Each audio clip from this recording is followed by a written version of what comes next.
Hello guys, I have more delusional byler stuff to say. We all know what happened at Ring-O-Mania, and after when they are searching L, they start a fight. And people talked about how oblivious Mike don't care about Will and etc. At first I thought that too, but after watching byler proofs and etc. I understood something, and of course a lot of people too. I didn't know she was lying to you. Which is why you decided to be a douche to her all day? I wasn't being a douche. You were. You were rolling your eyes. You were moping. You were barely talking. You basically sat. I get it. I know Mike was pretty harsh here and blaming Will etc. But think about it. Everyone talked about how Mike ignored Will etc. and didn't even notice he was here. But the fact that Mike noticed Will literally rolling his eyes, and we always notice when he is completely quiet. Like here, he noticed that he was very quiet. Lucas said that he is always quiet, but Mike noticed that he was more quiet than usual. And Mike just blamed Will for sabotaging the day and being a douchebag to L. And Mike seemed pretty much annoyed by it. But did someone thought about Mike mad at Will for not talking to him? Well, you're mad that I didn't talk to you? Seems like you made it super clear that you're not interested in anything I have to say. That's just not true. And don't forget that you called maybe a couple times, it's been a year.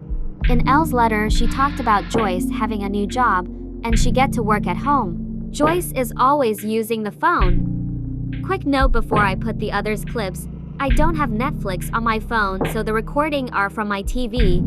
I use the camera of my phone, so yeah. I told you, Joyce has to tell her about your job. She's always on the phone. Mike won't stop whining. Okay, yeah. Mike won't stop whining about it, huh? I'm pretty sure Elle can't risk contact by the phone since Sesh is highly wanted by the military, etc. So he tried to call Will but ended up in a busy lineup of Joyce's job. And I remember that line in the fight. Meanwhile, Elle has like a book of letters from you. Will seems to forget Mike's whole ass room and basement filled with his drawings. And the reason they are fighting is a whole misunderstanding. But I see how unfair it is. I understand Will. Mike tried to call Will. He just reached a free line a couple times, and Elle and Mike send letters to each other. It's obliviously more easier since it's not a phone and a busy line. I think to make things easier, Mike should have explained that the line is always busy. At least they apologized the day later. Moving on to something else about byler. There was a fight, but that doesn't mean they can't apologize. Mike thanked Will for putting sense into him for being a total self-pitying idiot. Thanks, by the way. For what?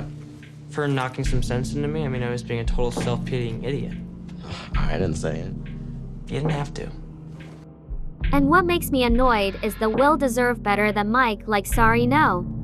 Mike was always here for Will, season 1 and 2, and proved that easily he was caring etc.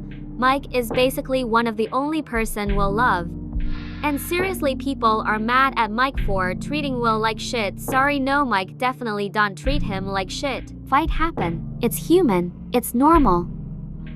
Anyways, moving on to another subject.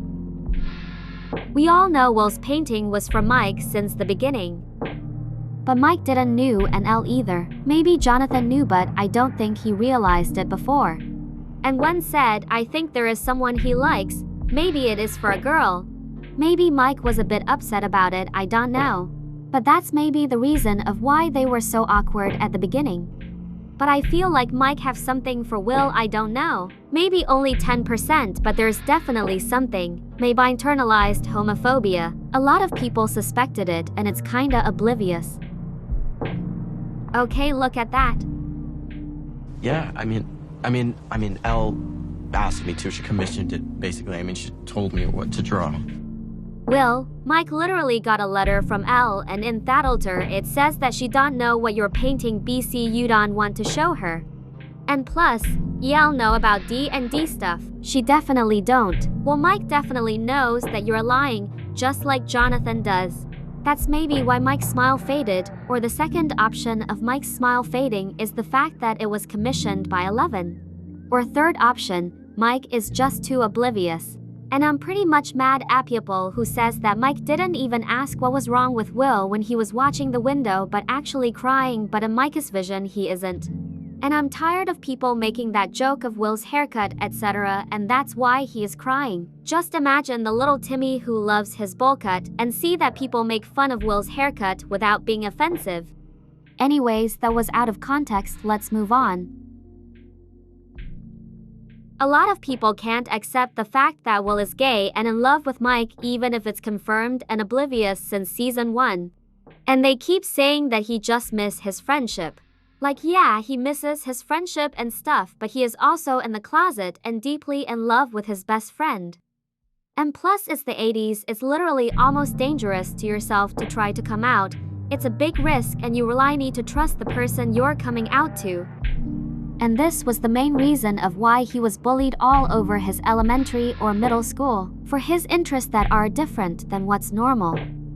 It's also the reason for the abuse of his father, but I still don't know if he did physical abuse, but we're coming to that later or on part 2 when we're going to talk about the Byler's family. Anyways, that's it for now. Let me know in the comment about more stuff that I can add. Check the description for my TikTok page. And don't forget to subscribe to the Chicken Team. We barely post since we just need more support for the gaming vids.